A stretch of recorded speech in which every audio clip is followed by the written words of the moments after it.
Welcome to Panfish Nation along with Mark. I'm Lyle. And Mark, it is just you and me tonight. I like it. It works. I love having a guest, but it's great to sit here and chat with you and talk to all the people in the chat It box, is. get to It is. share And ideas, I talk have a about couple. relevant topics like bacon and stuff. Yeah, and why Chad wants to wear plaid pants. I have I no mean, idea. what's wrong with him? He can't golf. He He can't even throw a frisbee. he can't fish without breaking D's rod. It's and anybody else's he touched. Uh, And what's this crap about talking about me being fishing in the 1700s? He I can't even spell 1700. Hey, But bait job. He was a rare form. He was reaching for anything he could get because he was being outclassed by his guests. well, That's I part of the think he's problem. worried about having to call Brian Uncle Potomac. I think that could happen. You know what upsets me is I've been trying to be unbiased during this whole one versus one survivor tournament series that I'm doing, and Hmm. Chad just making it so hard for me. Right? Yeah, I completely got it. But now it would be funny if he would have to call Brian Uncle Daddy Cuz. That that would be funny. The bet I'm should have so been to glad call. Ernie put that in there for us. We'll see what happens on Monday. You never know. Chad could pull it off. That would be cool if he did. I didn't hear the part. What would Brian have to do? Does anybody know? He would have to call. That's what he would have to call Chad is Uncle Daddy Cuz. Uncle Daddy Cuz. Okay. Yeah, but What do you say? I read off the names in chat. that sounds like a great idea, and we'll get off of the Chad kick for a while. It'll come up. I see Rob, two old vets. What's going on, two old vets? There is Avid Fisherman. Lyle, he's still having that trash bag challenge. I like pushing that because it's a good cause. It's Guys, get out there. Don't just pick up your own stuff. Pick up somebody else's stuff, and the world will be a better place. I tell And you you could what, win a Mark, $25 gift card for doing it. you absolutely could. And here's something that you everybody can do is you go to Walmart or any other store that uses those plastic bags. Put a couple of them in the pocket on the door of your truck or in your glove box. And when you get out at the boat ramp and you see all this stuff laying there, just grab one of them, fill it up. If you have to get it all, get both of them out or whatever, and call message Abbott and tell him what you got and that you picked up this trash. Take a couple of pictures, and you might win yourself a gift certificate. Yes, sir. I think it's a great cause, especially with the bank fishermen. You guys got to come across some pretty gnarly places. Pick stuff up. I usually, Absolutely. I usually, I try not to bring my leftover bait home. I catch my bait in the water that I fish in, so it's okay to let it go free. What I find happening is that the bait bucket gets too warm, especially in the summer months. I bring them home. They end up dying in my well. In my live well, and they pretty much poison the rest of the fish. So what I do is I just fill up the bucket on my way out. Was Yeah. what I do. Plain and simple. It's as easy as that. Bring your bag, take your picture. You could win that gift card. So check it out on Avid Fisherman site. Avid. There you go. There's a cool plug for a well-deserved Absolutely. Yeah. well-deserved task. So Yep. I pretty cool. agree. All right. Brian B. Catfishing. The Potomac Slayer. He didn't have that great a showing the other day against Haz, but he gave it its all. He took it like a champ, and He and he did. took a lot of raz and stuff. So well done, Brian. I look forward to seeing you Saturday morning fishing against the golfer named Chad. All right, Chris Uselton, what's up, Chris? Miss Chrissy Brown, how you doing, dear? Creole Catfishing will also be fishing on the one versus one survivor. He'll be fishing against the one and only J Dog. I understand J Dog's out with Roger today. Hopefully they're having good luck. Dan Thompson, what's going on, Dan? Eric Massey, Jig Company. Eric, I've been seeing your TikToks since I got on there. Lyle, I signed up for TikTok. I hate to have to admit this, especially in front of a bunch of people. I like to think I'm young at heart, and I think that kind of proves it. No matter who says an old guy's trying to act young again, Well, you gotta stay young, or you're gonna die old and crabby and bitter and become an angry fisherman, the right, next Lyle? thing, the next thing you know, you'll have a ponytail and be Mhm. rubbing your wife's feet. Yeah, exactly. Creel, hello again. Dan Thompson, what's up? Eric Massey, hello. Ernie Brown, my second favorite Brown. What's going on, Ernie? Fishing with the Chad. There's Fishing with the Chad, the golfer. Fishing with Rob Mack. What's up? Fishing with Rob Mack. Freddie's Outdoor Adventures. Hey, Freddie, do me a favor, bud. I need your shipping address. Message me that on Facebook if you would, buddy. I hate to use the platform to do that, but if I don't, I'll forget.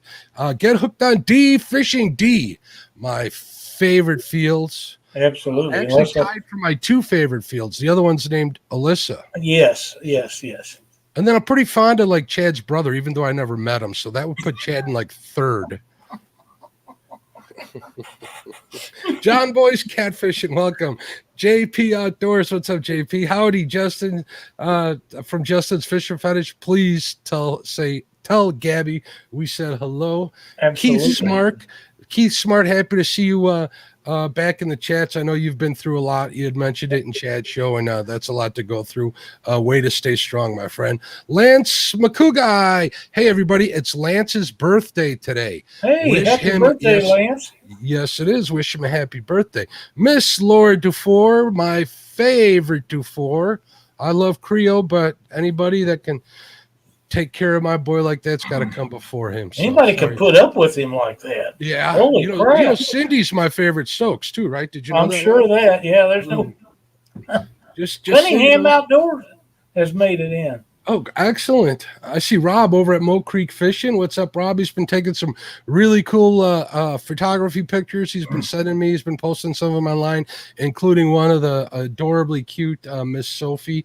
If you haven't seen it, Lyle, you got to check that out. Yeah, I'd like to see that. I see Panfish Nation. What's up, Lyle? Papa Ed. What's up, Papa?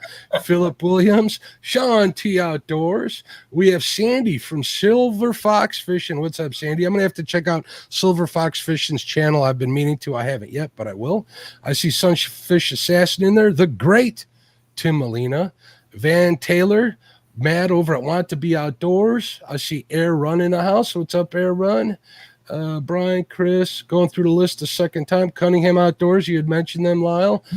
Fishing Freedom, gotta love that name. Yeah. I think John Boy's Catfishing. I think I got everybody, Lyle. We got a great crowd in here today. These are the best. They're the best people, the very best. Oh yeah, there are no better. You mentioned JP3, but he made a post and said hello to me, so I wanted to holler at him. And there's Kim Burnett has made it in the chat. We'd love to see Kim in here. We'll be getting together with Kim and doing another Fly Tying episode one of these days. I see Texas Tiger in the house too. What's going on? Is Richard Ward in here? I see somebody said Richard. That's the only Richard I can think of offhand. I didn't see Richard Ward, but even if he isn't here, we want to say hello to Richard Ward. Absolutely, yeah, that's for sure. Great guy. It was fun to meet him up in Mendota. Oh, yeah. I can't wait to go back. He's there every year. Mm-hmm.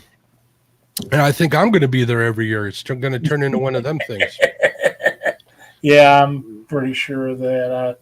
That's just kind of a no-brainer. And Texas Tiger, Super Dave.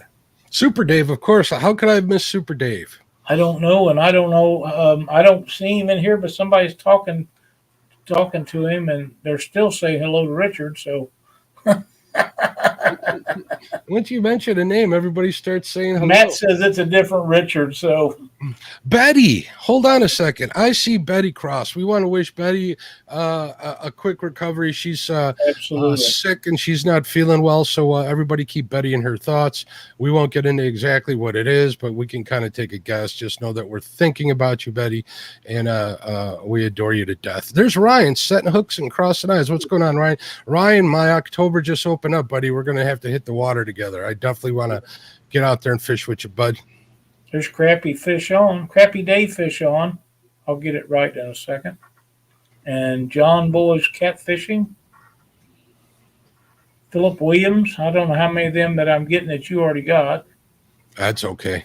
Yeah, it doesn't hurt. I'll go over them all again if I have to. They're all great people. They are great folks, and we got some pretty good numbers going on tonight. So We want to make sure that we don't get any. Did you get your buddy setting hooks and crossing eyes?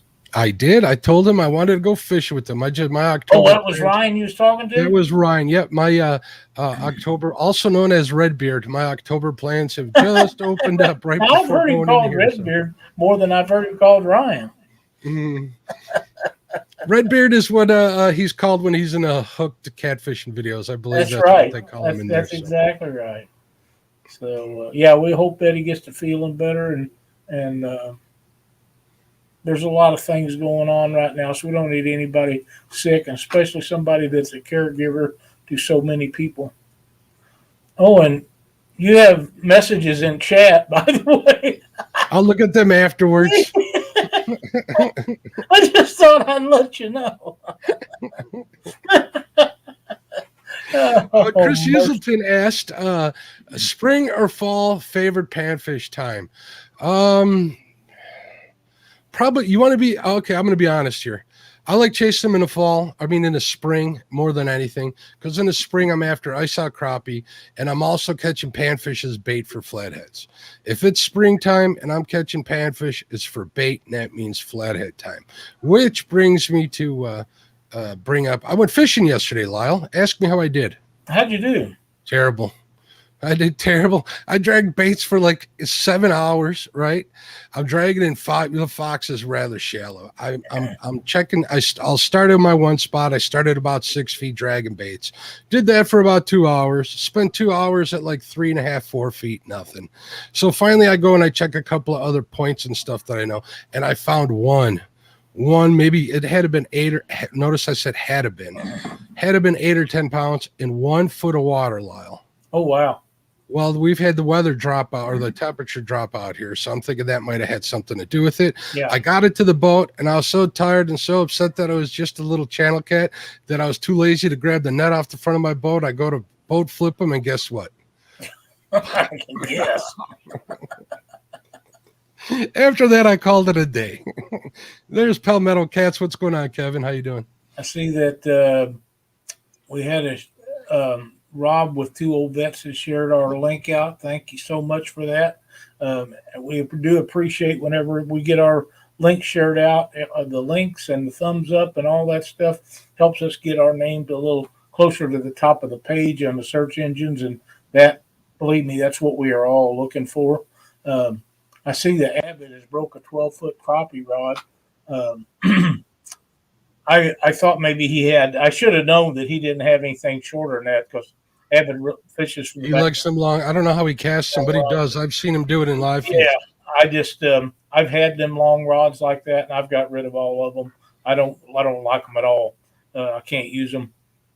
I tried them in the boat. I tried 10 and 12 foot catfish rods, and I've tried some really long panfish rods, and I don't care for either one. So I've got rid of all of them. But it could be worse. You know, you can always replace a rod or a piece of gear. That's exactly right. I mean, when Chad breaks one of his $300 golf clubs, it really hurts. I'm sure it does. Hey, there's Ryan Bortz, blue collar. Ryan Bortz, what's going on, buddy? And Carmel Muncie.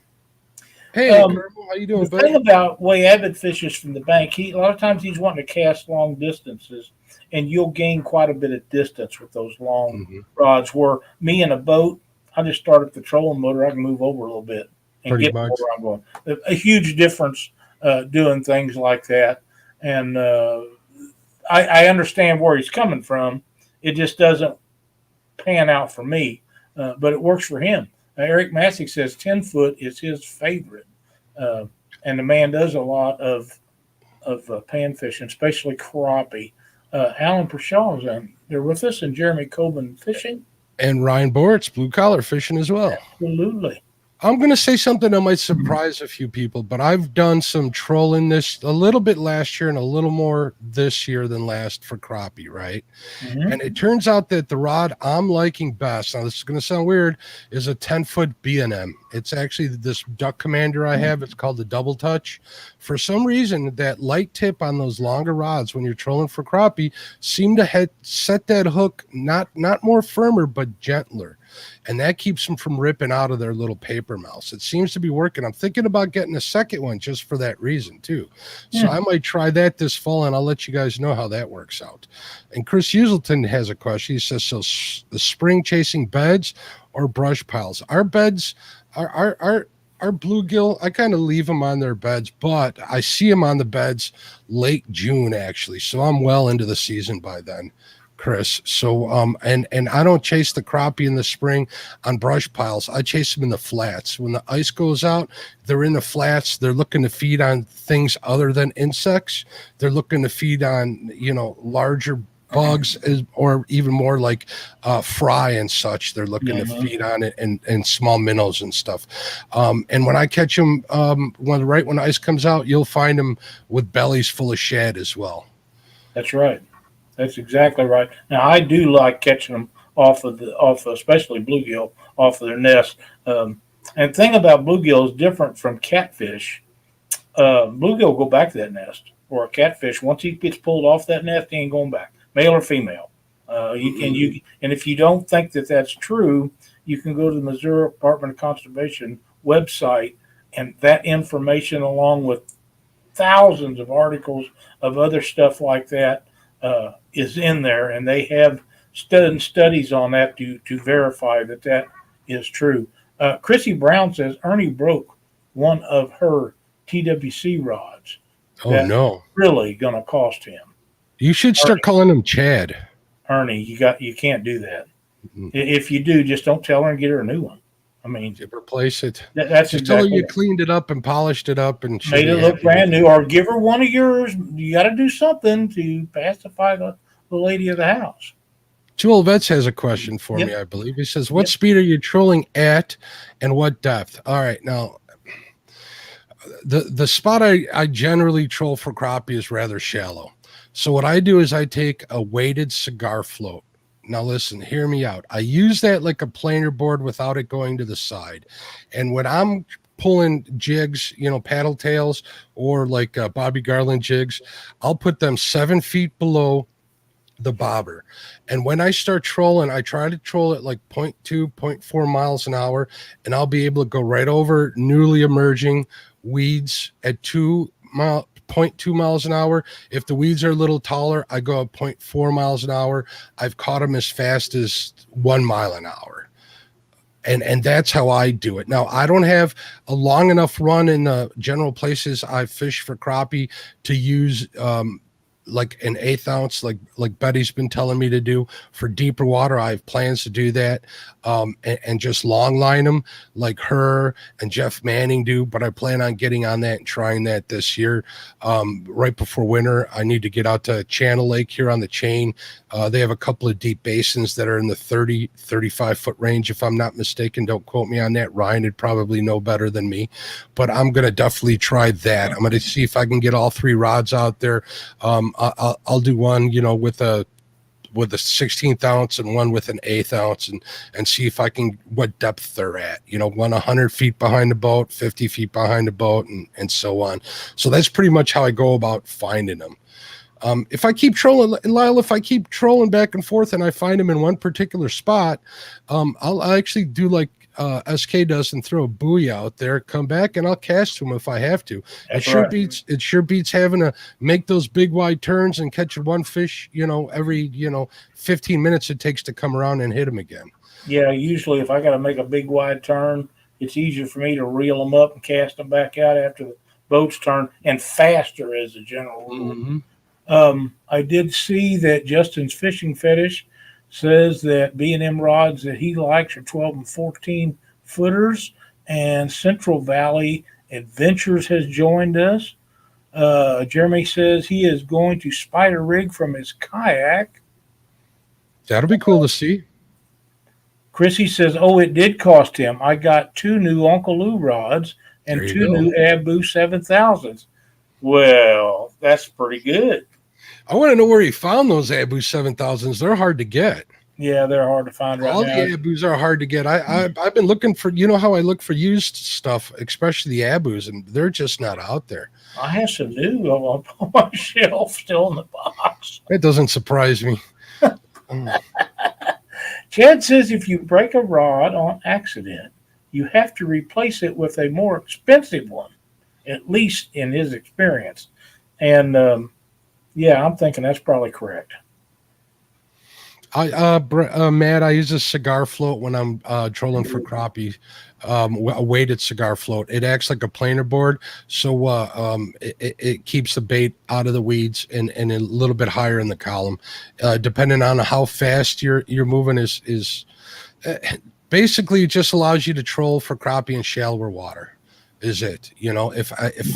If I need to keep it out of the weeds, I got to troll too fast and the crappie won't chase it. If I do it under a cigar float that's back behind the boat like 50 feet, I can slow it down and still present the bait at the right height for them. Um, Betty says Brandon threw her whisker seeker ice rod in the lake. That's not smart. Not smart, Brandon.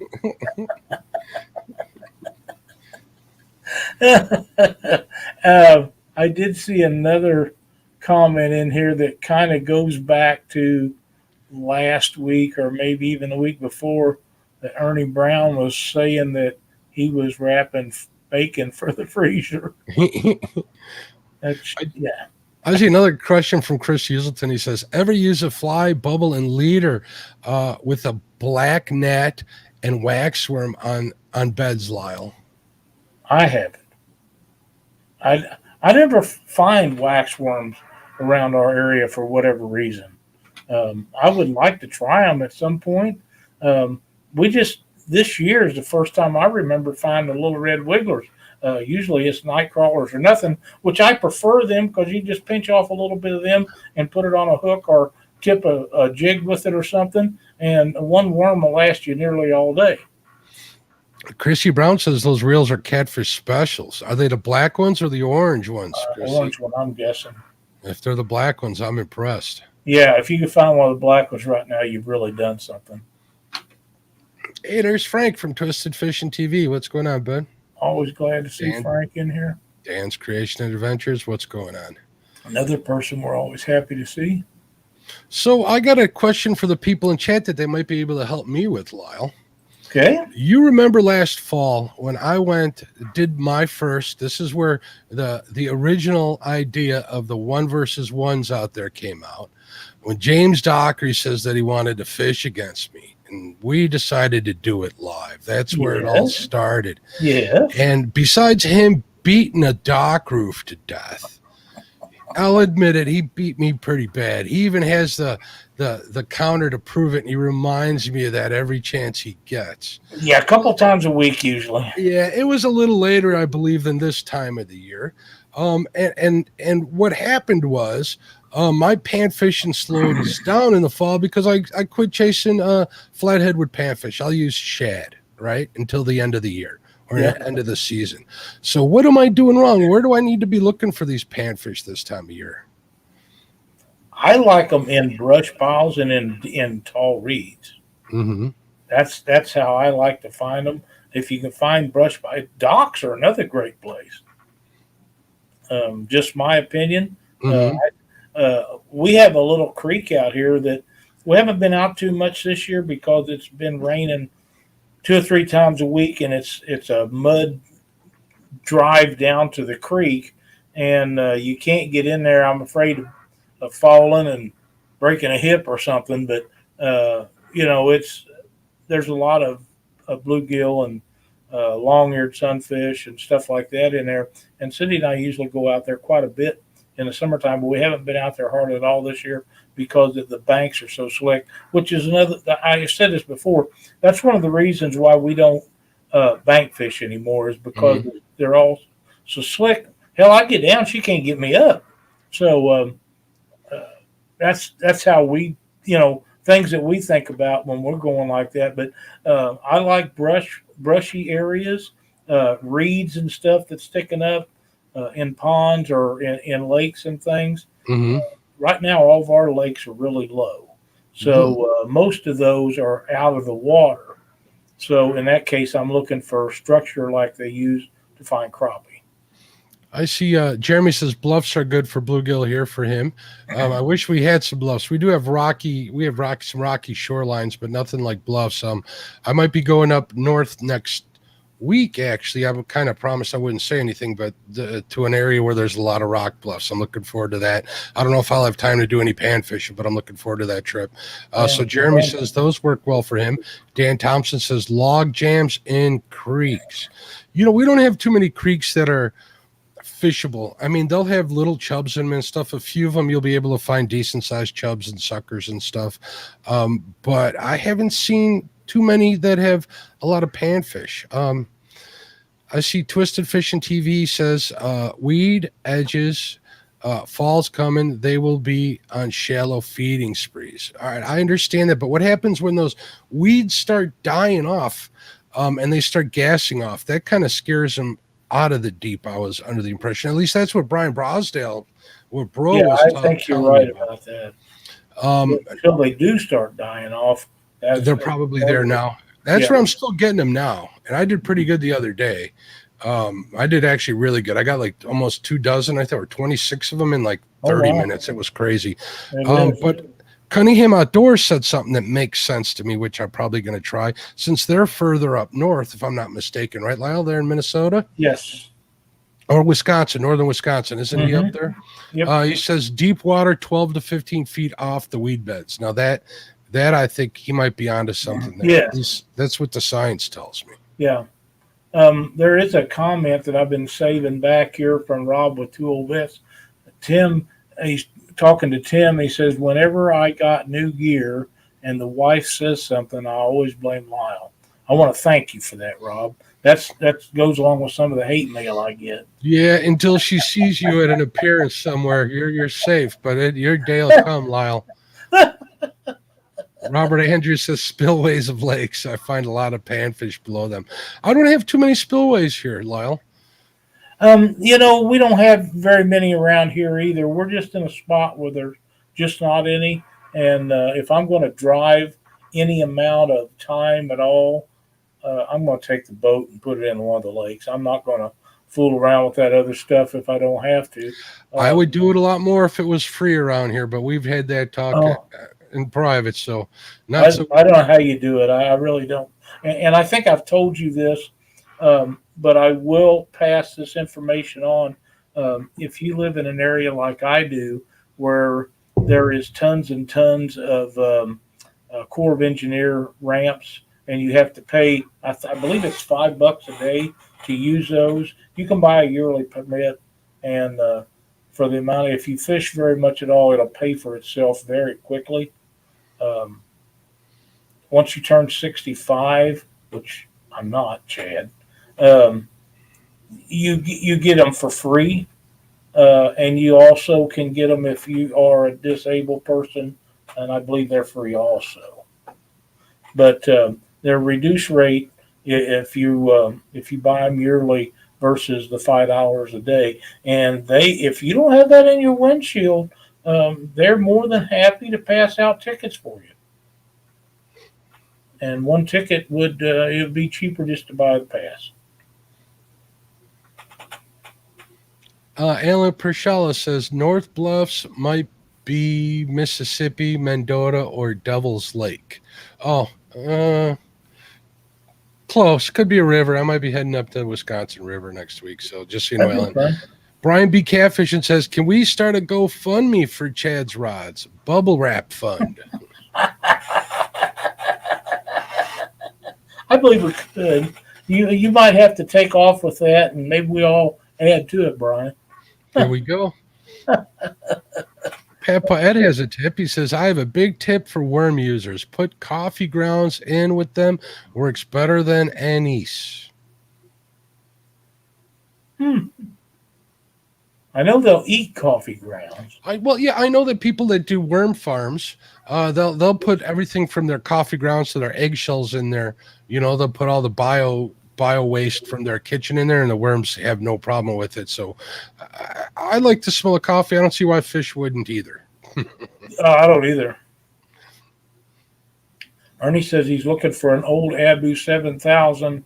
I don't know if I have any of them left or not. I'll look and see. I I had several of the gray ones and several of the red ones, but I think I sold them all. I believe, but I'll look and see. I might have two reels for sale.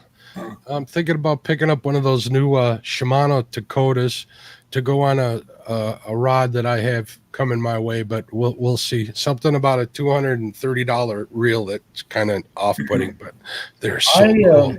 They're so cool, Lyle. They do look cool. I was at a tackle shop where they got a shipment of reels in one day, and I was there with a friend of mine and Cindy, and we got to visit, and they had a case of new Dakota 500s. Ooh, I actually was interested in one, that's the and number. we pulled every one of them out. Those was the roughest spinning reels that I've ever had my hands on. Well, these were the baitcasters. That's what I'm talking about. When they spin low, they's rough, like they all had a rough bearing in them. Really? Maybe he got After a that, bad.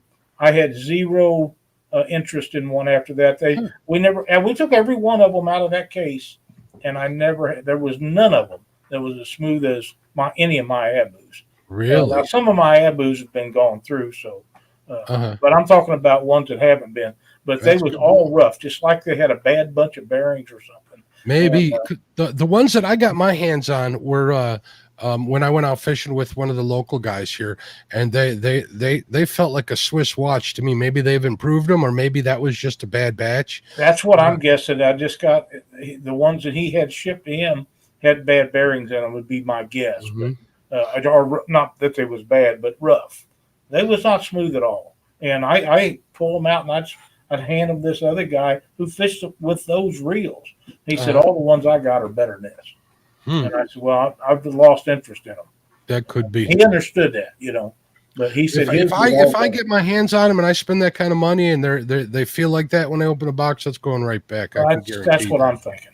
My pins are smoother than any of them, and pins are not known for casting really long distances, but they're so durable. Man, they just last forever. Maybe Low maintenance on them usually, but they just they don't cast as far as say an Abu or some of the other brands, but they just seems like you can't wear them out. Well, also, we're boat fishermen. I consider myself a boat fisherman now, and we don't need to cast that far either, though. Too. Yeah, we can cast it if we got to get further away. We can drive away with the bait in the water. So yeah. Tim Molina did mention that he saw that Tackle Bandit had a bunch of Abus in stock. No, yes, you did, Tim. I saw those too. They had a 100th anniversary Abu too for like 250 big ones. Who had that? A Tackle Bandit had one. Oh, really? Yeah, the 100th anniversary one.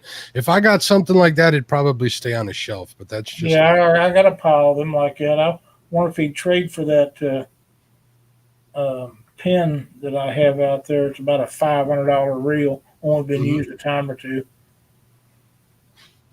It's gold. It's a torque. If you know what that is, it's a pin torque. Okay. I'm not familiar with the whole line. I know I have the Squalls. There's a couple other ones. I will never use that reel because it's not a level line. You got to run the line back for you. Something I can't. The Squalls I got the smallest, I think, pens that aren't low profiles. They're 15 series. The Squalls, and they're a level line, so they work all right. I like them. I see Robert Andrews is in here tonight. He says he's partial to Daiwa reels, though he uses spinning reels. I like Daiwa reels also. The problem that I have had with them, and I don't guess it's really a problem, so to speak, but there is a guide that goes in where the level line where the line comes through, a little piece that snaps in or glues in or something. I've had two of those that piece had snapped out, and it's rough and real sharp edges without it. And I worry about cutting the line, whether it be braid or mono, it wouldn't make any difference. And I've sent them in to get them fixed. Nobody could ever find the piece. So one of them, the guy never even sent it back. So that worries me about them. But man, they last a long time. They cast good. They're very smooth, and maintenance is low on them. And that's reasonably priced for what you're getting. There's catfish and dreams. There's a lot of Hey, what's going on, Brandon? There's a lot of decent reels out there, especially when you're pan fishing. You don't need to spend a lot of money.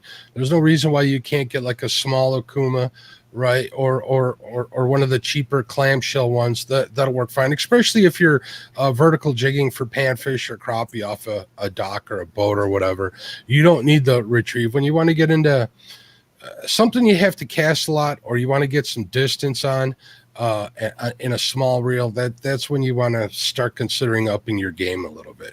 And it's all at the enthusiast level. You know what I mean, Lyle? You and I, That's we exactly right. like nice things when it comes to our sport, right? That's very true. And I want them to be smooth, and I want them to have castability. I want them to last as long as the amount of money I pay for them. If I pay Yep. $25 for one, it's smooth and it casts well. If it lasts a year or two, I've got $25 worth of good out of it. But if I pay $150 or $200 for that thing, and it's got the same qualities as a $25 reel, I expect it to last for 5 or 10 years. I expect it to last a lifetime. That $200 mark is a lifetime reel for Yeah, me. I agree. I As long agree. as it's not exposed to salt water, I expect it to last forever. And it doesn't. They're not that hard to usually to maintain. But if you're uncomfortable with doing it, there is several good people that does reel repairs that can clean them up and fix what's Hmm. wrong with them at a very reasonable price. These guys, for the most part, it costs more to ship them than it does to get them done. Now, I'm just using that as a figure of speech, but you can send 3 or 4 of them down there uh, to my buddy and get them done. River Rat Reel Repair, and it's cheaper to ship 3 or 4 of them than it is to ship one and have it done. You might as well send 3 or 4 down there and give him 15, $20 to go through them and tell you what it needs, because it's money well spent Hmm. if you can't or don't want to do it. Dan's Creation Adventure says his Piscifun Flame 3000 was cheap and he loves it. See, there's a perfect example. If you love it, there's no reason why, you should change. As long as it lasts you, as long as you have that money into it, it's going to be a good reel. That's right. I think probably the best low dollar reel, now by low dollar, I'm talking like $70 on sale, is that Fluger Presidential XT. I know I talked Gina getting a couple. I have Mhm. like 4 of them I run, and I can't complain. Don't get me wrong, they're no Shimano Stratics, but they're pretty No. darn close for a third of the price. What was that one? I bought a pair of those here a while back. I think they were the Daiwa Siennas, weren't they? Yes, I believe. very impressed with those for the amount of money I spent for those. They was on sale for $29.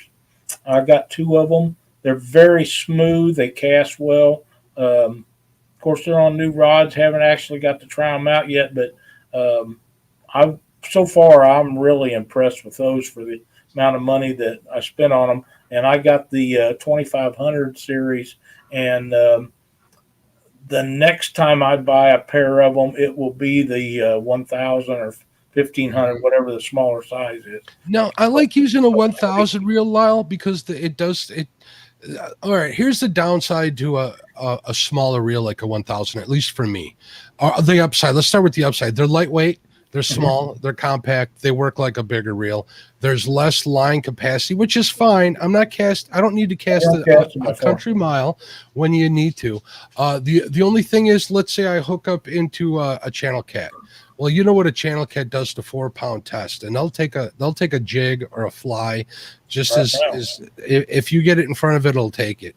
What happens? I use mono at those lightweights. It'll Mhm. ruin the line. I end up having to take 10 to 15 feet off of there, maybe 10 yards even sometimes, depending on how far the fish comes, just because of the stretch. And I'm having to re-spool the thing too often that way. I find with at least a 2000 or a 3000, there's a little more room for air.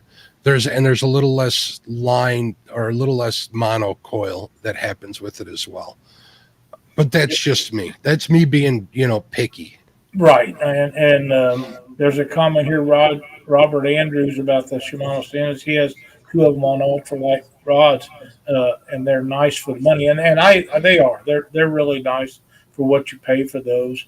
Um, there's a lot of them that are like that. Chris Houston says he has a Daiwa RG 1350. I'm not familiar with that model for whatever reason, but um, JP3 has one of the Fluger Presidential XTs. Those are really nice. Yeah. I And got two for Christmas last year. They were on sale for like $50, so the wife picked up two for me. oh, bless her heart. Yeah. Yeah, those are really nice reels. I like them a Robert lot. Andrews says he's got the Shimano Siennas. He has two on ultralight reels, and they're real nice for the money. Yeah, I like mine. So we'll see how they are this time next year. We'll talk about it again. But, we're not going to abuse them.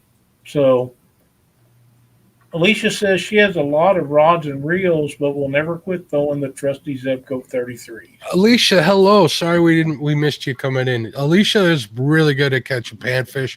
She Yes, does she all of these iron cat stuff, and she's busy out there while her lines are soaking, catching panfish the whole time. So she gets on them.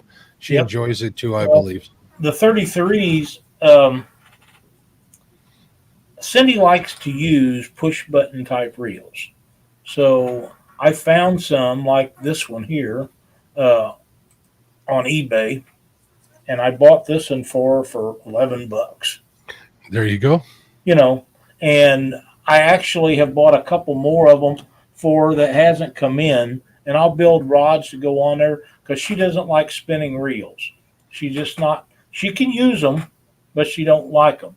These she loves. She can, and an old 33 you can cast at a country mile. They last forever, and if they get dirty, you just take some carburetor cleaner and spray them out, re-grease them, lube them, put some oil on them, and they're ready to go again. They'll last another lifetime.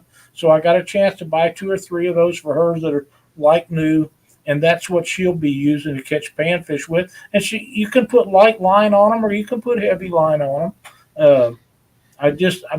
When we catfish, I do want her to use better quality stuff because every once in a while she'll sneak in there and pop a 50 or a 60. Well, It only takes one of those to ruin. Lyle, have you considered getting her an 808?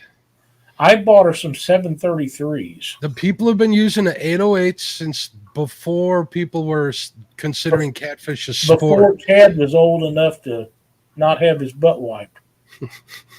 Back when he first started soiling diapers. He ain't stopped, but Sunfish Assassin says, I fish with 6-pound Mr. Crappie high visibility mono on all my panfish reels. I am old, I can see it, and it's ultra tough. Besides clear line always produces. Okay, I'm not quite sure about that, but the high vis stuff works well. Now, Yeah. I haven't come across any panfish that are line shy, Lyle. How about you as far as the high I've vis stuff? never had any that was line shy. And right now I'm in the middle of testing. I have some spooled up with clear, and I have some spooled up with high vis green. And so far, no difference. They're just as aggressive on one as the other. And Dan, don't worry, I don't spray anything that's visible with carburetor cleaner, and that's just a figure of speech. For me, carburetor cleaner includes brake clean and anything like that happens to be whatever's laying around when I get ready to clean one up. But I don't ever spray the outside of them or anything. Robert Andrews said something that was kind of funny. I want to mention. He says, I think he's talking about the Zebco 33s. He says they call those a poor man's Stratic. I thought that was kind of funny. True. I'm going to use that. Oh, no kidding. And Alicia Barnett says, I do, but I haven't found a fish I didn't like to catch. Great. I like that in you. Well, that's pretty good because if it'll bite whatever I'm using to catch fish with, I'm okay with that. Yep. Look at me. I'm looking forward to burbot season, Lyle. I don't know if we consider burbot as a panfish, but let's just touch on that for just a second. Of because course. you went out and targeted those last year. I and did. Took them home, cleaned them up, and invited people over and actually ate them, and they was pretty good from what I remember. They were delicious. They taste like cod. It wasn't like an expensive like a Chilean sea bass or anything. Don't get me wrong, but it's white, flaky fish. Think about like the freshest fillet of fish you've ever had in your life is pretty much what it tastes like. Now, if I you love boil it in, fish. if you boil it in like 7-Up or a Sprite, to me it tasted like crab. But a lot of people say, or you just poach it. But a lot of people say it tastes like poor man's lobster. But I think it tastes more like crab, and it was good. It's kind of a pain to clean. So I think if I'm going to make one trip, maybe I'll meet Lance up there. He lives up that way. Maybe if he wants to meet me in Milwaukee, we can go do that, and we'll get a video made. Hopefully, I'll remember to keep my GoPros a little warm. The first video I made, I only got one. The next day, the next like 2 or 3 days later, don't quote me on that, I ended up like bringing 5 home. So I had enough fish to give away that's for a everybody. big deal to catch a limit of them. I don't think there is a limit, to be honest with you. Really? I thought 5 was the limit. I don't know why I thought that. That could be. Hopefully that's. You know what? 5. That's a big deal to catch 5 burbot, especially until you was talking about them. I never even heard of them before. It's like fishing for catfish, pretty much. You Carolina rig, use a wide gap like a walleye hook, and they just eat them off the bottom. It was pretty simple, but they're real light biters. I got something to tell you that we'll share with everybody. You know, I've got selections of hooks from every manufacturer in the world. I found a box today of what appears to be 6/0 Mustad circle hooks. Probably 3/4 of the box is in there, box of 100. Now they're about like this. They may be bigger. They may be 7s. Mustad is a little bit different sizing deal than some of the other companies, but it's pretty small. It's too big for panfish, but I'm thinking small blues and channels that'll be perfect with, and I can't figure out where I got them. You know, all right. I like the Mustad hooks. I'm not going to lie. The circle hooks for catfish. Especially flathead. I'm a firm believer that offset's nice, but I don't think offset made a difference in any of my hookup ratios. Yeah, I don't think so. But they can help with channel cats. That I'll agree with anybody. But I don't order anything less than a 10/0 in them now. I learned that the hard way. I got like every size Mustad hook just because they run so small, trying to get the right ones. So I'll either run an 8/0 or a 10/0. And a 10/0 is probably equal to every other manufacturer's 8/0. If that doesn't confuse everybody. Well, one day I'm on Amazon and I saw that they said it was like a 12/0, right? I'm like 12/0. Cool, I'm ordering them. I get there, they were number 12. So I got number 12 hooks that are like tiny, tiny, tiny, sitting on my fishing workbench, the smallest ones I've ever seen. You probably, if I had an earring hole still, you probably couldn't get it through my ear. They're so small. Wow. Stan with 2 Stands Fishing says his favorite all-time combo for multi-species, from trout to panfish to bass to pickerel, is an old school Zebco 33 on a light rod with some MEPS. I can't pronounce that long, and the prisms on the blades. Yeah, that's a pretty good combination right there. I'm scrolling back up to see exactly what he said. But the MEPS are all good. The prism ones are pretty good if it's the one I'm thinking of. There it goes. Zebco. With a MEPS Agilia, yeah. The prism on the blade. Yeah, they sell those at Walmart. They're heck great. My favorite spinners all time has got to be the Panther Martin. Those folks out east know their stuff. Yeah, it's plain, it's simple, it gets attention. The only thing that I've ever tried that I think works better than that is some homemade ones that I had won from a gentleman named Wisconsin trout fisherman. He makes his own. They're solid brass and solid steel as far as the bodies go, so you can cast them a mile. And he doesn't need to, but he's crawling in these little creeks in south or I'd say midwest Wisconsin, where there's a lot of trout, brook trout and stuff.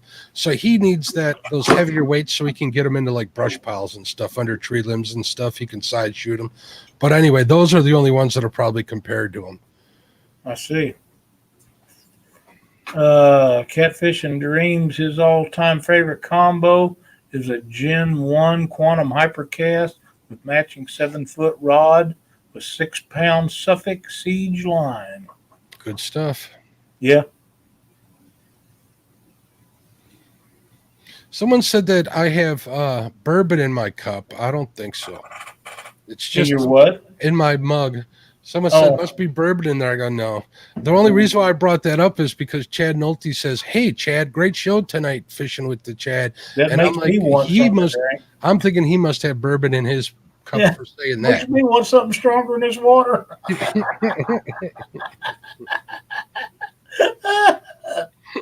Yeah, 1700 shit. You're not even funny. There's Your brother. Kelly in the house. Chad Nolte, what's up? Yeah, I watched a little of Kelly's show right before had to start getting stuff lined up for ours. He was out fishing on a creek river, small river, having a great time. He was catching some fish, so that was really good. His show was so good tonight. He got 4 thumbs down. Chad, when I was in there up until like a 15 minutes still, you had none. How'd that happen? I could only give him one, so. Hey, there's Michael Morello. He says, "When I want something stronger than water, I make it in nice water."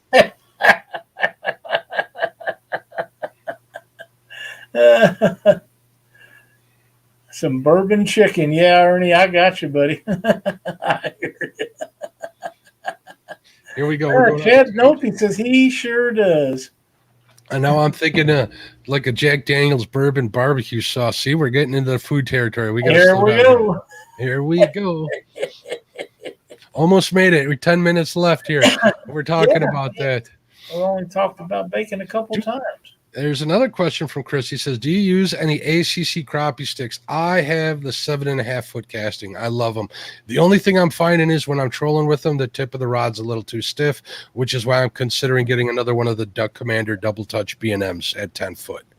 But other than that, that's pretty much all I use for crappie and panfish and everything. I used to use a lot of ultralight gear and stuff, but especially this time of year when all the ponds and all my little spots are so overgrown, I need to get those baits a little further, so I need the longer and stiffer rod to be able to launch them. So, Matt, but yeah, ACC's got great stuff. I have no experience with the longer stuff. Matt with Wannabe Outdoors says, "What kind of fly rods do you make?" I have 5 or 6 different ones. I really like the Forecast Blank. They are, for the money, as good a quality as you can get for the amount of money you spend for them. Now, I did build one for a guy last fall, and the blank on it was $600.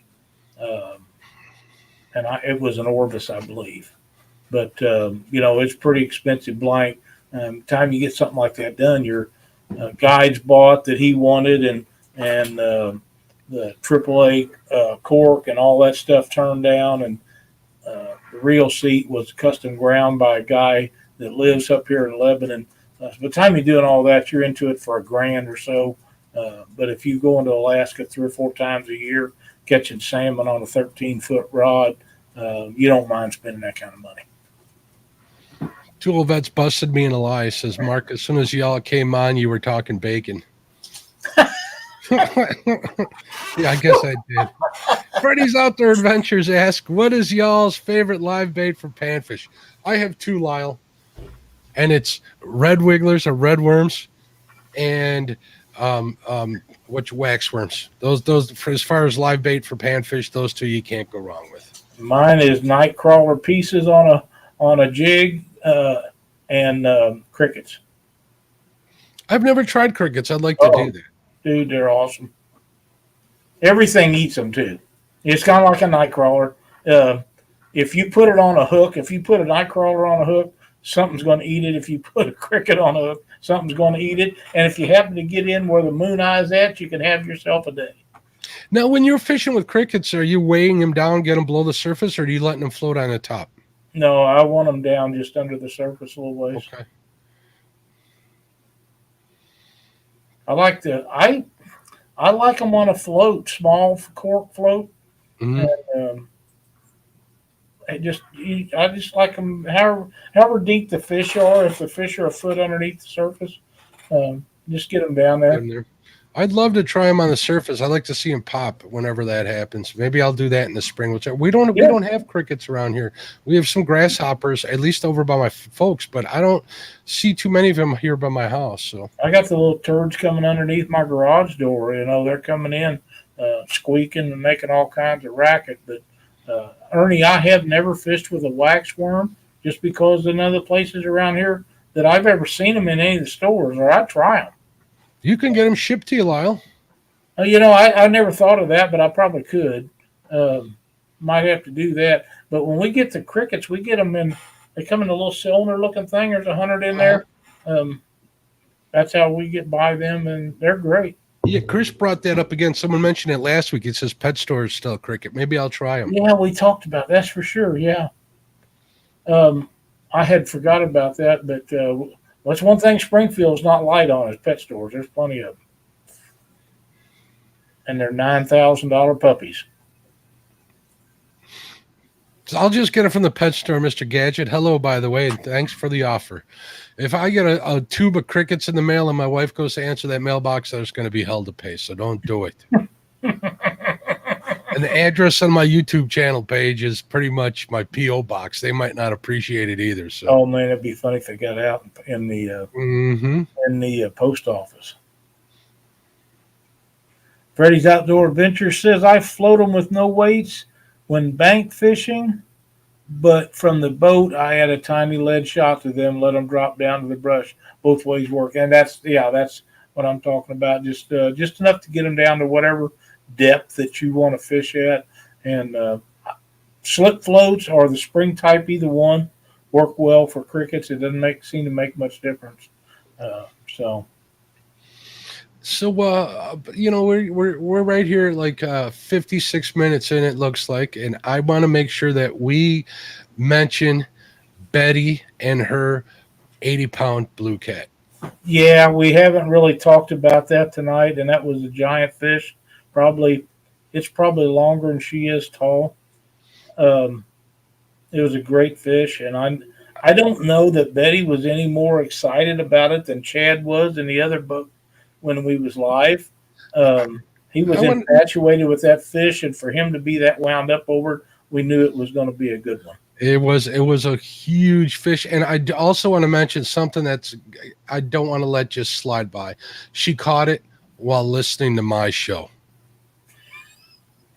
She sure didn't catch it listening to the Chad. Exactly. I just want everybody, especially a couple people, to know that, when good things happen to those people who do. That's right. It definitely did. All kidding aside, congratulations, Betty. That's a lifetime fish. She mentioned in Chad's show that now she has to spend the rest of her life chasing that 81-pounder. I'm like, oh. And that's what you do. That's just like killing a 200 class buck. You'll spend the rest of your life trying to get a 205 or a 206 or a 210. And some people are lucky enough to do that a couple of times in their lifetime. And maybe she'll be lucky enough to hit an 81 or a 90. But them guys can say what they want. Your best shot at a 100-pound fish or anything that big is the Mississippi River. That's just where it's at in the hot part of the year, below one of the dams. Them lakes can't compete with that river. They just can't. Brian B. Catfishing, I got to mention this one. It says, y'all make sure to check out 1v1 when me and the golfer Chad go 5 rounds. Brian, you got to make him wear them plaid pants now. I'm telling you right now. That has to be in the stipulation. That could be a bet for the next 1 versus 1 that I have for the guys that are in it. What you do is you got to make sure that the guy wears, like, let's say the next 4 fishing outings he goes on. If he loses, he's got to wear golf pants. Yeah, that's right. And maybe the silly hat too. Yeah, well, Chad would look good in that silly hat. Rob says Curry Lake has a chance. You're right. It does. But when the Conservation Department completed their 5-year study from where the Mississippi come in Iowa to the confluence at St. Louis, and from where the Missouri entered the state on the west to the confluence just above St. Louis, there was several new world records that they shocked up. Of course, they don't tell you where they was at, or nothing about it, but several new ones. That's just in a couple sections there. 200 miles each direction or 150 miles each direction. So yeah, none of them lakes will have several new world records, and I promise you, the Hey, Mississippi River is uh-oh, the fishery. here comes the James River gang. We're And starting they to get send talking all they want to. They can't compete either. They just can't. you never know where the next big fish is going to come in, but I think the Mississippi, just from mere size, length, depth, and stuff, that there's a good chance you're going to find one in there. Whether or not it's going to get caught, because I it's think such a there's plenty huge. of them in several. I think there's 100-pound fish and above in the Tennessee River system, not just Wheeler Lake. I mean the entire river system. The problem is, so many people go after those fish and they think they're equipped for them, and they're really not. Stuff breaks, and you get the horse in them. You get excited. The adrenaline when you get a 50 or a 60-pound fish on your rod. The adrenaline hits you so hard, you're fighting that thing because that fish is trying to take that gear out of your hands so it can get away, and you're trying to make sure you get its butt pulled in that boat. So it's a battle royal, and they don't give up no sooner than you do. Big fish fishing is different than just fishing. It just is. And I know that Stan and a bunch of those guys that live out there, they understand that. They know that they've got to have the equipment to do it. I hope and you could catch one. You could catch one on an ultralight if you've done it correctly. But the chances are you're not going to. You're going to give up because you're going to get too wound up about it's there and to get it in the boat. So I know, my PB's that 57-pound flathead. it's a great fish. And I remember what it felt like when I got the first look of that boat. My mind kind of went blank. Not blank as in I wasn't thinking about anything, but almost in like a state of shock. Like, is this really what I'm seeing here? I can only imagine when a 100-pounder breaks the top of the water. That's insane. I've never caught a 100-pound fish, but I've weighed a lot of them that was 97, 98, 99 pounds. I think we weighed one that was 101 or 102. Maybe it was 103. But we run tournaments for 10 years. Dang, I got an itch. But the thing is, just getting a hold of that thing to lay it in a tub to weigh it is about all one guy wants to do on land. So you can imagine in a boat that's moving, especially if you're by yourself, trying to get it over the side of that boat in a net. There's a lot of variables that things just have to work right to catch a 100-pound fish. They just do. And 80s too. But let's face it, Betty had Doc in a boat with her, and Doc and Brandon was probably. Brandon looks to me like he can handle 100-pound fish. He's the logger. He's put together pretty good. And you get Doc's knowledge and Brandon's strength in there, they probably didn't have too much trouble. Now, I heard it was rough, but they got it in there. They managed to get it. That's no easy task, even for 50s and 60s for Cindy and I is pretty tough. They really are. They're hard to get in a boat. There was a time when they wasn't so hard, but it takes both of us now to do it. It just does. And we've actually had people ask if wanted them to help us.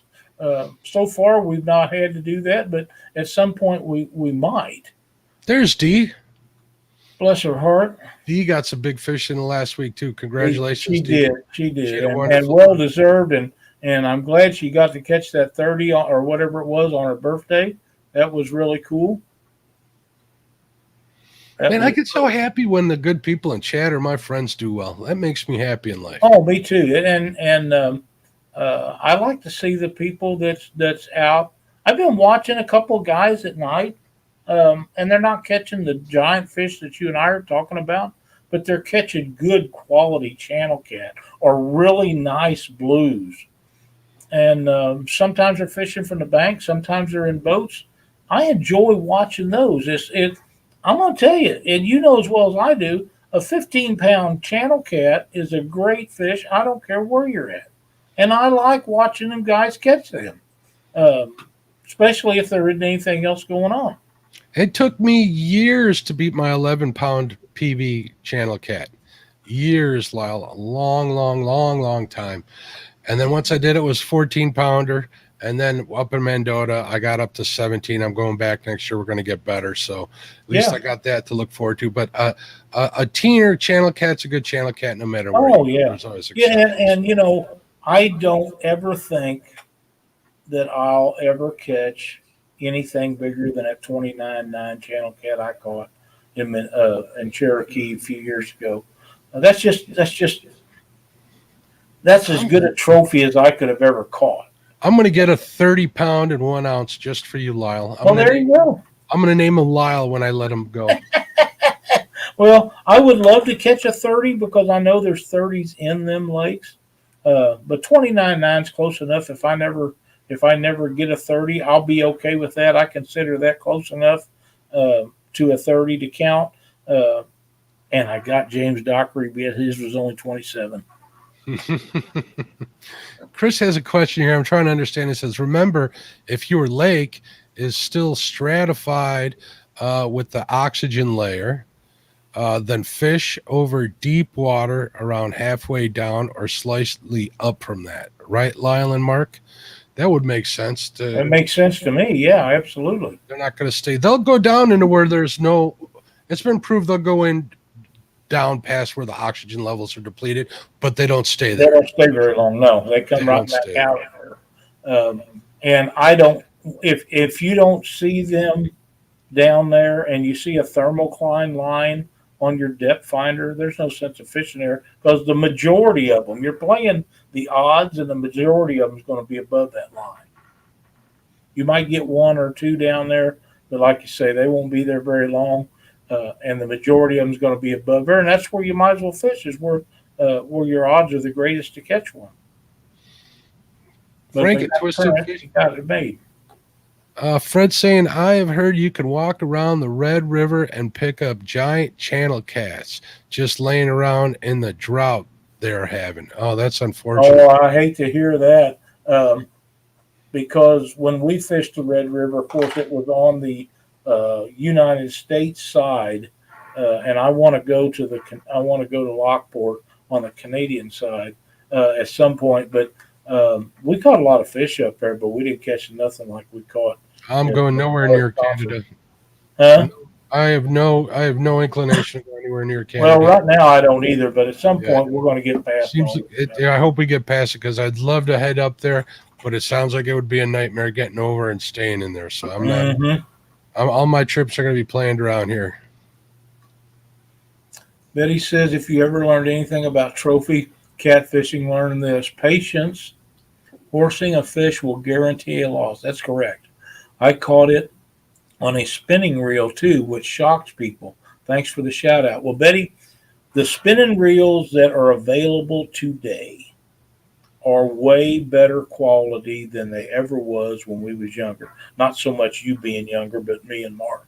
And I say that because spinning reels was originally designed for people fishing ponds and small fish, bass, crappie, things like that. Now, Penn and Abu and some of the other companies, the surf fishermen guys, have come out with stuff capable of catching sailfish and anything that's big enough in the ocean. So you can buy equipment now that'll catch any size fish you want. But I can remember a time when you couldn't.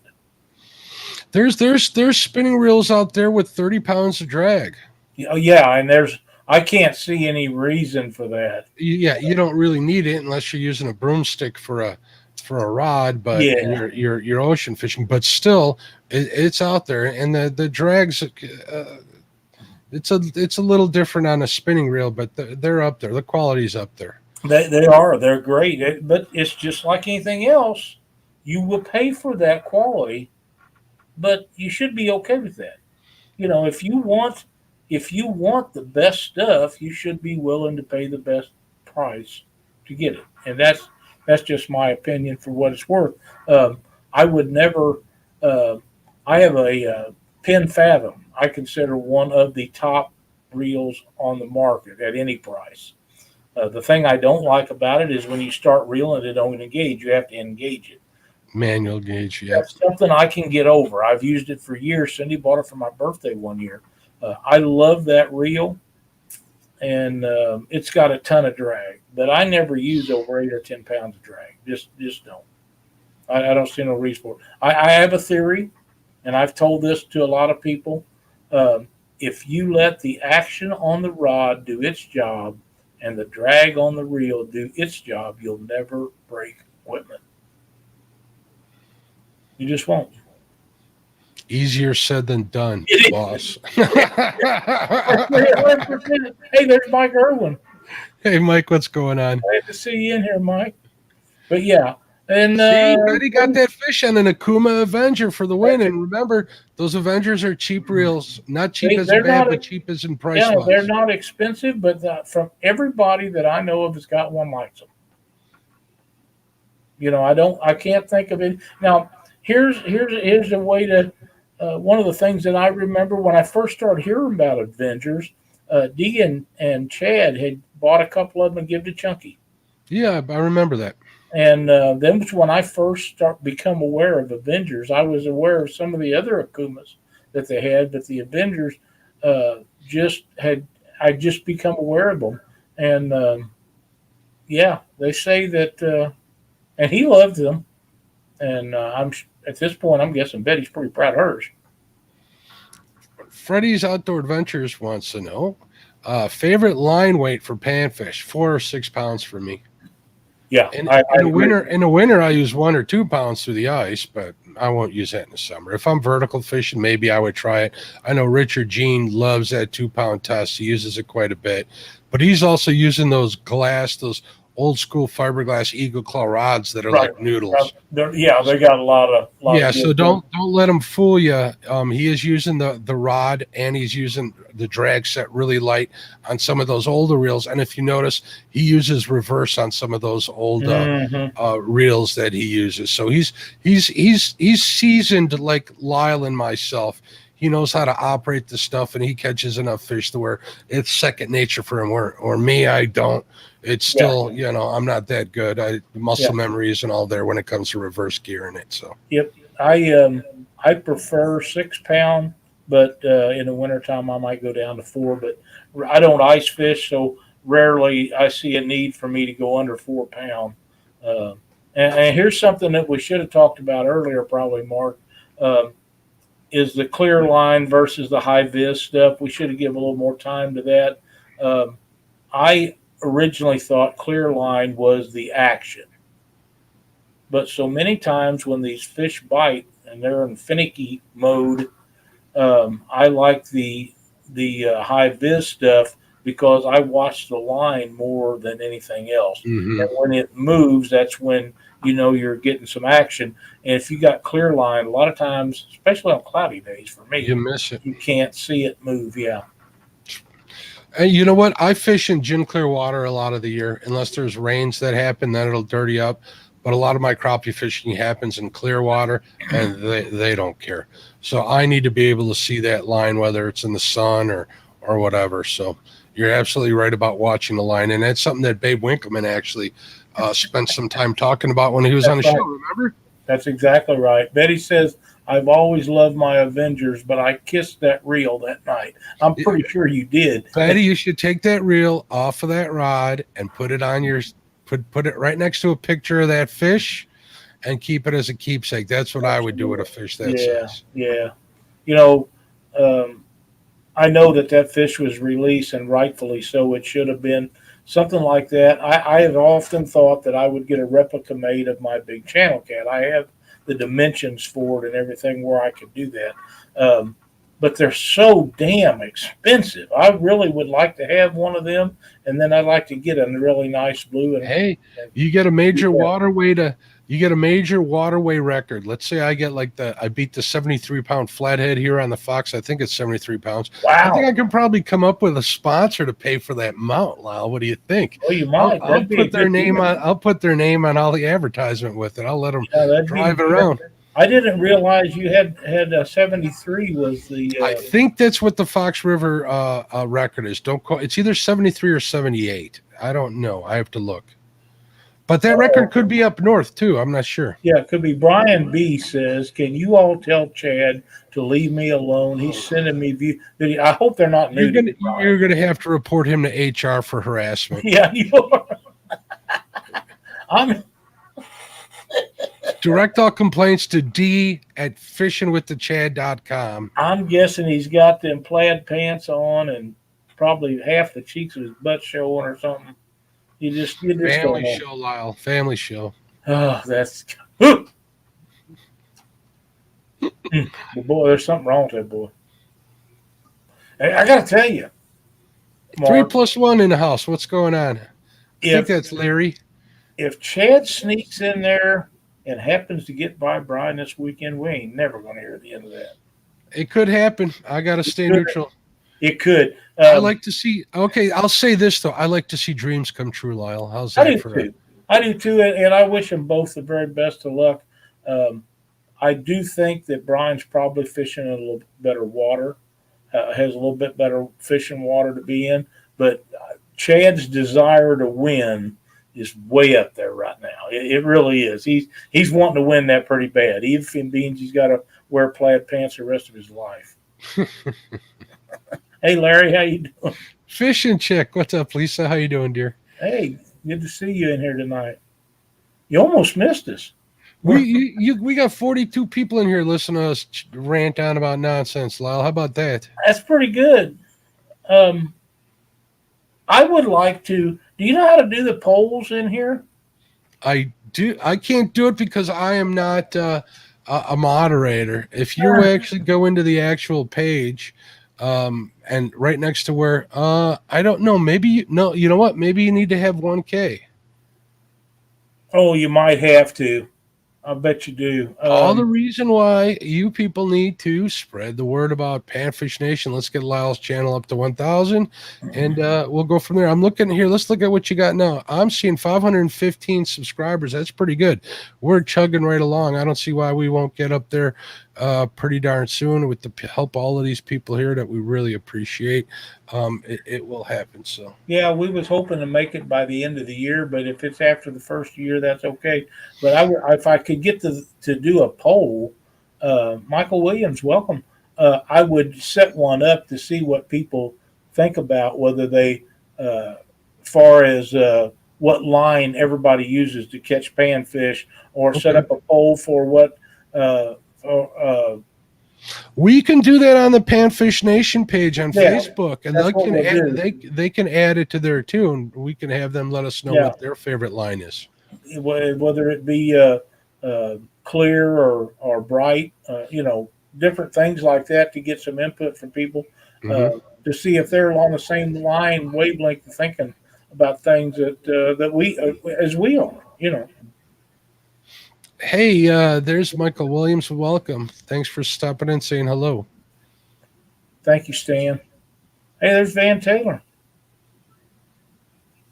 I don't remember saying anything hello to him, but we're glad he made it. Trilene XL Clear 6 pound. I've used Trilene forever for a long time before I switched to Suffix. No complaints. Every now and then I'd have a knot come loose, but I think that was more me than the Trilene. Yeah, could be. There's some really high quality information there. SK says he used 4 and 6 pound clear and high vis. Okay. I think he uses some braid too, if I'm not mistaken. He probably does. I have both braid and mono on my different ones. It all has to do with your fishing style. If I was vertical jigging, I could definitely see how braid would work, because you get caught, you could get your jig back if you have to use a lighter line, and you want to feel that thump a little more. You want that connection. When I'm casting to them, it's a little different. I'm looking at the line rather than feeling for a thump. So I get it. Frank says his number one more often than any is Trilene Smooth Cast Clear 6 pound. Cool. I think there's a line that I used to use a lot of, and it was clear. was the Excel line that Bass Pro. It was their house brand. It was really good line, and I don't even know if they still sell it or not. But I really liked it. But as far as braid goes, that Suffix 832, man, for me, that's some really good stuff. I use both high vis and clear, but more clear now after a talk with SK Super Dave 366.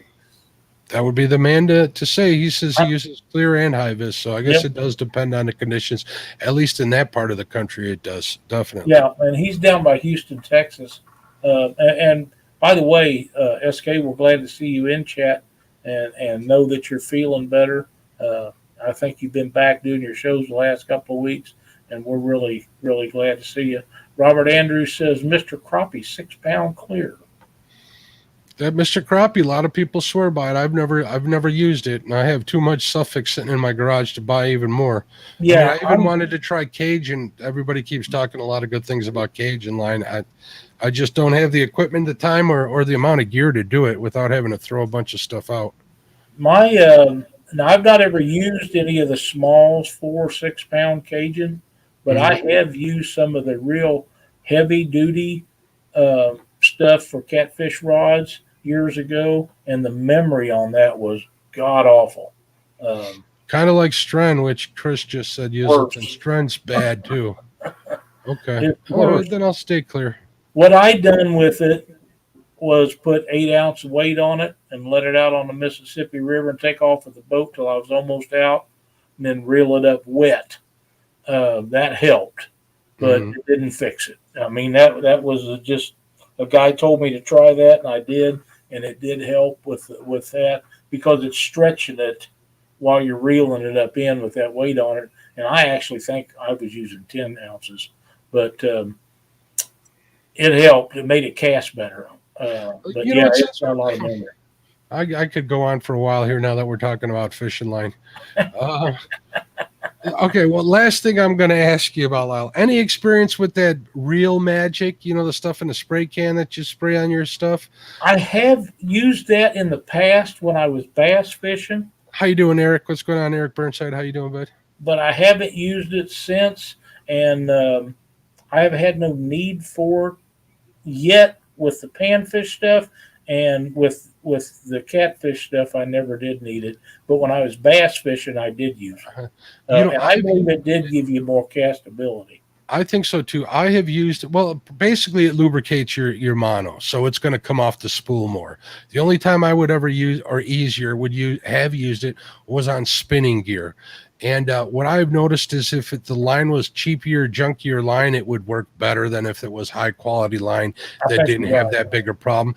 But that being said, the castability is improved just by the mere lubricating of the line. It's water soluble lubricant. So there's Fishing and Freedom and Catfish Fever Outdoors. Hey, Lynn, how you doing? Yeah, Fishing Freedom says Real Magic. It works. Yeah, I agree. Chris says, Mark, we are stringing you along. There's Amy Payne. Hello, Miss Amy. How are you? Yeah, great to see Amy. I got a message from her today. That was awesome. Man, it's great to see Lynn in here. You know, I haven't seen Lynn online much lately, so we're glad to have him in here with us tonight. As always, he's been busy working. He's a hard-working dude. I think you're right about that. Chad Nolte says, I soak my line in a bucket of water for 5 days and take some memory right out of it. Man, if that is the fact, that is some awesome information. That's a Richard Gene tip that he gave out. And I did that for the longest time, for like 2 days. And to tell you the truth, I don't have the patience to wait 2 days. I end up just putting it on my reels and going. Because I wait until the last minute. It's like, oh my God, I want to go fishing tomorrow, but my line is shot. I better put something on there. But Frank, I think it might help a little bit depending on the line. Sure, definitely. Yeah, Frank says fabric softener will help with memory as well. I never did use it on line on a reel. I would think the odor would be a hindrance to that, but I have used it on cast nets, and you can put that stuff in a bucket and put your cast net in there and let it sit overnight, get it out the next morning, rinse it off, and they soften up a lot And for me, a cast net, I want it to be really, really soft. They throw better that way. Chris Usleton said, my dad used to stretch his fly line out on clothesline. Never hear that. I haven't heard about that on No, I've not heard of that. but I have heard of people walking back and stretching their line out before they put it on their reel. I've heard that. Yep. Yep, I have too. I tried. My sister used to work for me, and one day during her lunch hour, I asked her to help me, and I had her do that. She did it for about 15 minutes, and she had enough of that. She went inside. She's like, "Stop wasting my lunch." She took off and left me there. Pretty good information. But yeah, I'm sure it would help with the line stretch.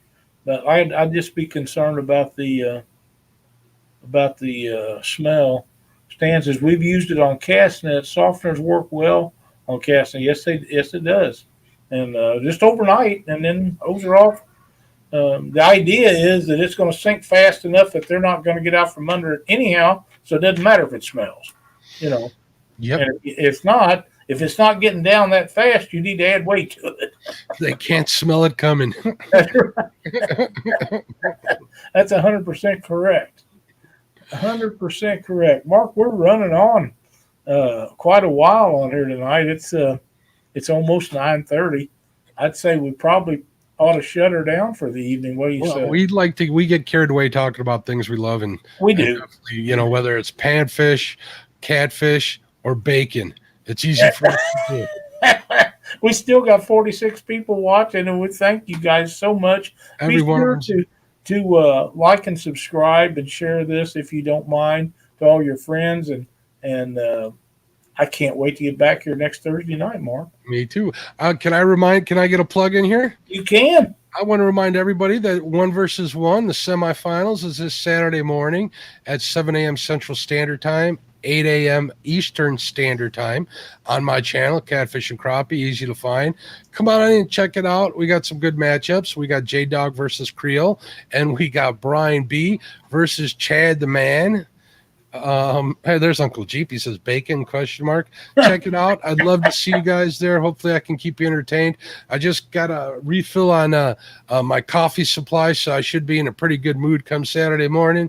Sweet. So come on by. I appreciate you guys. Absolutely. Monday night, Catfish Weekly, and then Mark's podcast with the Catfish and Crappie podcast. I'm trying to think who the guest is for Monday night. Maybe I ought to just pull it up here, try to get it right. What do you say? I think that's a good idea. Don't have anybody down, but I thought I did have a guest. I think we're booked up through like the 4th of October, but maybe I missed one. Hey, you know, all the more reason people need to hit that bell notification on the Catfish Weekly page, as well as Absolutely. Panfish Nation. Absolutely, yeah. And don't forget to go to Mark's deal and podcast and share that out, and be sure to like and subscribe there. Cindy said yes, Lyle. Yeah, stop at JP3. You're going to keep us here forever. He's talking about cheese stuffed meatloaf wrapped in bacon. Lyle, we got to get out of here. We do. Thanks, everybody, for watching. We'll see you next week right here on Thursday night at 8 o'clock, right after the bait shop. We appreciate every one of you. Absolutely.